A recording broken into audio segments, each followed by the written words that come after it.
Warahmatullahi wabarakatuh. Ada yang bisa dibantu? Ya Allah, aku akhirnya bisa ngomong sama Wisju nih.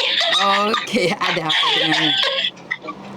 Wis, ini aku kan ini masuk YouTube nggak? Yo masuk no, wis mlebu dhewe kok. Oh iya. Kenapa, Oh Sayang? iya dah. Gini, aku nggak nyebutin nama, aku nggak nyebutin apa ya, Miss ya. Iya, Sayang. Kan gini ceritanya.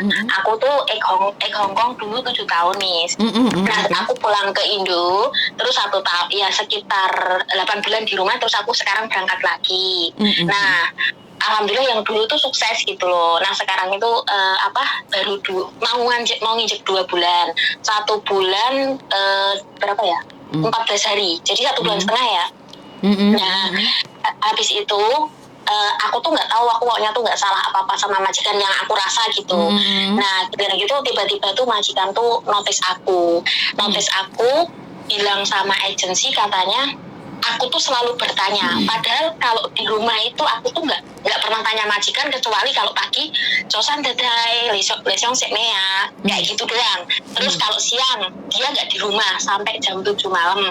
Nah kalau dia pulang aku tanya dadai ya udah makan belum?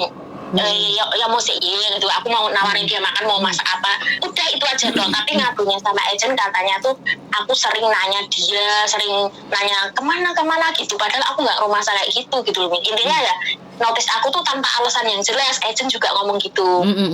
Nah pertanyaannya gini nih, selama aku di sini dia itu cuma belikan makanan cuma 2 kali gitu loh. Dan aku catat semua tanggalnya, aku dibelikan apa aku catat. Aku tanya agensi, Cece gimana ini kok nggak ngasih makan, karena makanan yang di kulkas itu kalau aku tanya mau ngambil nggak boleh, kan itu khusus dia. Nah ya udah aku tanya agensi bilang, saya kamu bilang aja sama majikanmu suruh beri makan buat kamu hari-hari di rumah karena dia nggak pernah di rumah. Ya udah aku ngomong, terus dia tuh tambah marah gitu loh, Miss, kalau diminta makan. Akhirnya setiap minggu aku tuh beli sendiri gitu loh. Nah beli sendiri, pokoknya kalau 1 minggu tuh aku minggu libur aku beli, kadang habis 150 buat 1 minggu aku hidup gitu loh, Miss. Terus setiap minggu aku kayak gitu. Nah pertanyaannya gini, Miss, kan ini nanti tanggal 21 insya Allah aku keluar dari sini, karena aku udah tanya sama dia, bahkan aku bilang, Dadai apakah benar kamu sudah tidak menginginkan saya? Kalau memang benar, boleh nggak kasih saya kesempatan, saya minta maaf jika saya ada salah. Boleh nggak, karena saya udah terlanjur di Hong Kong dan saya udah seneng kerja sama kamu gitu. Bahkan setiap malam pun saya mijitin dia, Miss, tanpa dia minta, saya menawarkan diri gitu loh. Karena saya pikir dia itu orang tua kan. Nah dia juga mau dipijitin, bahkan kalau saya mijit itu kadang dari jam 6 sampai jam 8, kadang jam 6 sampai jam 9 malam. Itu saya tuh nggak merasa kok mijitin terus, enggak, maksudnya itu dengan senang hati gitu loh, Miss. Pokoknya aku ikhlas, terus aku gini, ya Allah kalau memang maksudnya masih boleh kerja di sini walaupun nggak tinggal kasih makan pun aku nggak apa-apa, yang penting aku masih dia kerja kan, aku ada boleh part-time di luar gitu loh, Cek. Nah tapi kok sampai sekarang juga majikan tetap nggak mau gitu lah. Nah ini jadi bikin aku sakit hati gitu loh, Miss. Kira-kira kalau aku minta di saat mau keluar terus aku nunjukin semua resit minta uang makan, gimana menurut Miss? Salah nggak sih? Salah tidak salah sebenarnya, menurut pendapat saya kamu berhak menyuarakan isi hatimu. Tapi ingat, suara hati itu tidak semua orang harus tahu. Saat kita menyuarakan isi hati kita pada orang lain, resiko yang terberat adalah dia nulis surat jelek ke imigrasi. Walaupun majikan tidak bisa memblacklist. Lah ini lah, Dok. Yang paling mepet itu kan posisimu, toh. Paham nggak? Dengan kamu komplain apa yang kamu dapatkan, itu kamu harus mikir. Banyak yang orang gerusah-gerusuh, brak-brok, dan pada akhirnya yang menyesal kita. Bener nggak? Kalau saya pribadi, di akhir-akhir mau keluar dari situ, dibawa dalam doa. Di dalam doa itu, saya percaya semuanya akan berubah lebih baik lagi.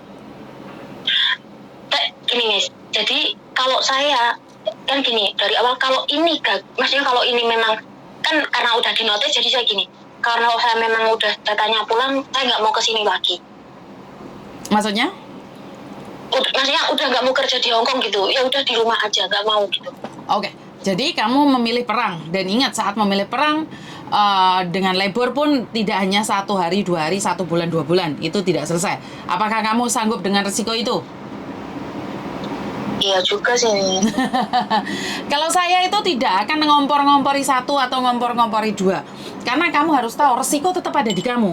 Kalau saya setuju, Dok, saya setuju sekali. Karena biar ngajar majikan dan tahu bahwa tidak main-main, tidak semua TKW itu bodoh. Tapi kamu siap nggak?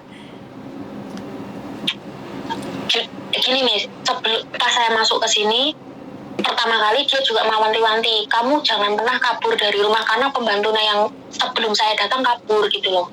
Kan tidak ada hubungan sama kamu, Dok. Kita berbicara tentang kamu. Iya, jadi aku mikirnya, wah ini benar-benar gimana ya. Tapi sekarang justru sakit hati sih, Miss. Jadi pengen minta, karena saya resit semua, bahkan tanggal apapun saya tulis semua gitu. Sebenarnya kalau saya masih di blokan. Karena itu ya seperti yang saya katakan, Dok. Kamu menuntut, saya suka. Tapi apakah kamu siap dengan resikonya? Harus ditimbang nggak? Lamceng lamco. Halo. Karena itu harus lamceng co. Lu orang ngomong geruduk emosi, nuruti emosi sesaat. Ya, kamu hari ini tidak ingin pulang. Lah, suatu saat pingin pulang leh. Lah ngeluh pindo toh. Karena kita tidak tahu, nasib tidak tahu. Saya itu ngajarin kalian ojo gerusah-gerusu, ojo ngambil keputusan karena panas. Saya lebih percaya wes usaha karo doa loh. Berarti pulang misalkan tanggal 21 tetap dikeluarkan, ya keluar aja gitu ya? Menurut pendapat saya iya. Tapi kan kembali lagi, oleh kamu pingin menuntut, tuntut aja loh. Maksudnya bukan menuntut maksudnya saya bukan menuntut sampai ke KJRI atau labor. Saya ngomong sama majikan saya, iya, karena selamat.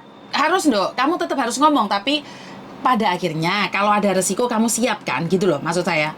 Kamu pertama harus ngomong sama agenmu dan majikanmu. Saat kamu dikeluarkan itu kamu harus ngomong. Kamu harus ngomong. Iya. Tapi kelanjutannya seperti apa? Semakin lebih baik atau semakin lebih buruk, ya kamu sendiri yang nanggung. Iya sih. Iya sih. Saya itu banyak orang ngasih solusi, tapi akibatnya kan di kamu. Saat kamu terjadi masalah kan orang lain akan lari, Tondok. Iya, Miss, ya Allah, sumpah bener. Nggak, waktu dulu aja saya banyak misalnya bisa dibilang sukses, pada ngutang semua, Miss. Ya saya nggak tegaan, ya kayak giliran saya lagi susah. Kan kemarin saya kan nggak dikasih wifi gitu, saya kan mau pinjam temen, kan minggu mau tak kasih gitu, mau pinjam pulsa aja. Ya Allah, Miss, padahal udah kenal deket, diblokir loh, Miss. Ya Allah. Itu udah wajar, sayang. Saat kamu sukses tidak ada orang yang tidak mengakuimu, semua saudaramu. Giliran kamu gagal, curut melayu, Dok. Iya sih, ini benar. Jadi sakit hati itu. Dan satu lagi, sakit hati itu bisa mengurangi rezeki. Iya sih, gini, iya saya benar-benar mencoba untuk ikhlas, tapi giliran pas saya ngomong keduanya benar-benar masih mau kerja, terus dia nolak dengan alasan katanya saya selalu tanya mau kemana itu. Ya, jadi saya waduh, sakit hatinya tuh tambah makin tumbuh gitu loh. Oke, karena gini loh, ada satu hal yang sesuatu kadang-kadang kamu sadari. Ini boleh saya cerita sedikit ya. Dulu saya itu pernah punya pembantu. Oke, pembantu saya juga orang Indonesia, dan suami saya itu paling tidak suka bisa bilang pakwa.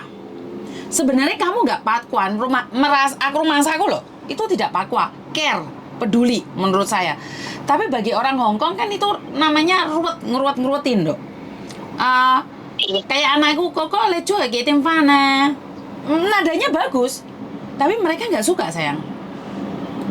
Iya, ya di masalahnya itu saya tuh nggak pernah tanya itu, tapi bohongnya dia ke agensi katanya saya tanya itu gitu loh. Padahal saya nggak pernah tanya, dia mau pergi aja. Saya intinya buka pintu bilang baba dadai gitu aja udah. Tapi kalau dia mempermasalahkan dia apa? Tapi dia mempermasalahkan itu. Saya tidak pernah tanya, Miss. Dari pertama saya datang, saya kan udah tahu orang Hongkong kayak gimana gitu loh. Dan alhamdulillah udah lama di sini. Saya itu cuma tanya ketika sarapan pagi, mau makan malam, itu doang. Ketemu cuma itu doang. Terus kalau saya mijit, kalau dia nggak ngomong sama sekali, saya juga nggak pernah tanya ataupun ngomong apapun. Saya diem 2 jam mijit, 3 jam mijit juga saya diem, tapi dia bohong sama agensi juga nggak percaya gitu loh, Miss. Sebenarnya agensinya juga membelamu ya, Nduk ya? Iya, agensi membela saya. Bahkan agensi nyuruh saya bilang gini, agensi, cek gimana nih, cek saya nggak apa-apa beli sendiri, tapi saya belum gajian.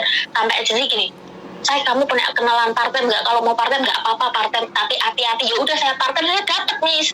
Akhirnya duit part-time itu buat apa? Buat makan saya kalau minggu habis mau pulang saya belanja dulu, saya beli dulu kayak gitu.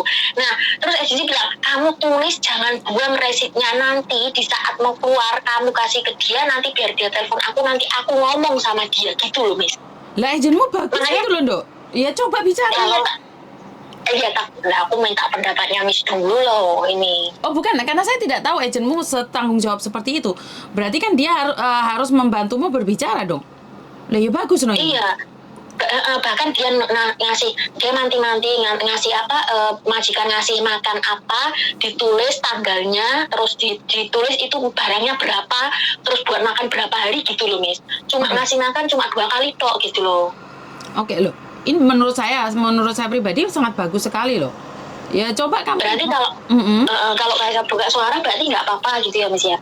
Iya, menurut saya setuju. Kalau agenmu membantu kayak gitu seneng malah, Nduk. Iya sih, Miss. Tapi kan ya itu. Ya satu saya suka sama Miss. Pengen ngobrol, akhirnya kesampaian dari kemarin loh, Miss. 1 minggu. 1 minggu lebih loh. Nggak diangkat-angkat, Miss. Iya loh, saya minta maaf soalnya teleponnya itu sampai banyak orang yang telepon saya sendiri juga terheran-heran kenapa banyak orang yang mau curhat. Saya sendiri tidak menyadari bahwa ternyata di Hongkong itu banyak sekali masalah di luar sana gitu loh. Kadang-kadang sedih juga sih sayang. Iya sih, Miss. Dulu pas ikut 7 tahun itu ikut orang bule, alhamdulillah baik banget.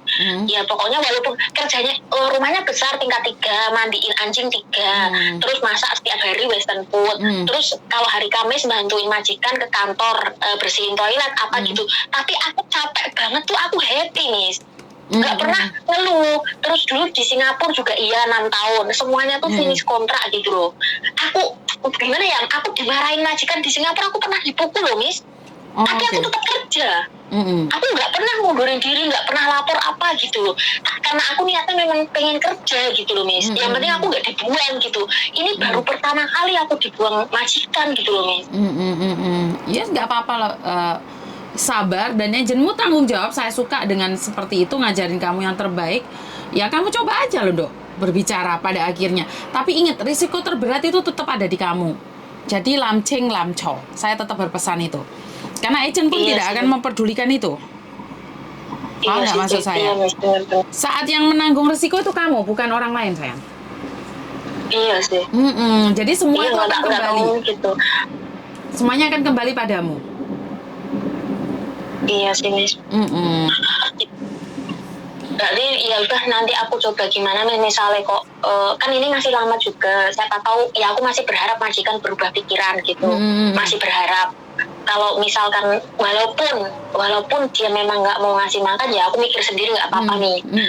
Nggak apa-apa, aku terima, pasti kan ada rezeki dari manapun Allah kasih gitu. Tapi ya aku berharapnya masih bisa bekerja di sini. Kalau masuk lagi tuh kayak buang-buang waktu gitu loh, Miss. Kan nanti pulang lagi, berangkat lagi gitu loh. Iya, semuanya butuh proses, Mas sayang. Ya mungkin Tuhan lagi uji kamu lah. Bener gak? Iya sih. Cuma aku tuh berat kalau ninggalin keluarga gitu loh, Miss. Nah ini hebat banget, kerja kesini yang ini 1 bulan udah bisa kerasan tuh hebat banget. Dulu aku sampai 1 tahun aku belum kerasan, Miss. Masih ingat rumah terus. Bahkan nangis sampai kurus. Tapi aku tetap kerja. Nah, tapi ini 1 bulan aku udah kerasa nyaman. Bahkan kayak lihat nenek tuh, dia kalau jalan pakai tongkat itu kalau mau jatuh, aku tuh inisiatif langsung mau nolongin, terus megang tangan dia gitu, kayak ada gimana ya, kayak nganggep nenek sendiri gitu loh, Miss. Tapi malah kok dia notice aku dengan alasan yang agent aja nggak percaya gitu loh. Jadi ya kadang-kadang itu ujian, sayang. Kadang-kadang itu ujian. Biasanya kan kamu baik-baik saja. Ya ujiannya seperti ini. Orang kan ujiannya satu-satu. Iya sih, benar juga. Ya kamu ujiannya seperti ini, mungkin orang lain ujiannya lebih berat lagi. Selagi bersyukur dan ikhlas, saya rasa kamu tidak akan pernah kecewa dengan rencana Tuhan. Iya sih, Mm-mm. benar banget. Jadi semua terpulang padamu.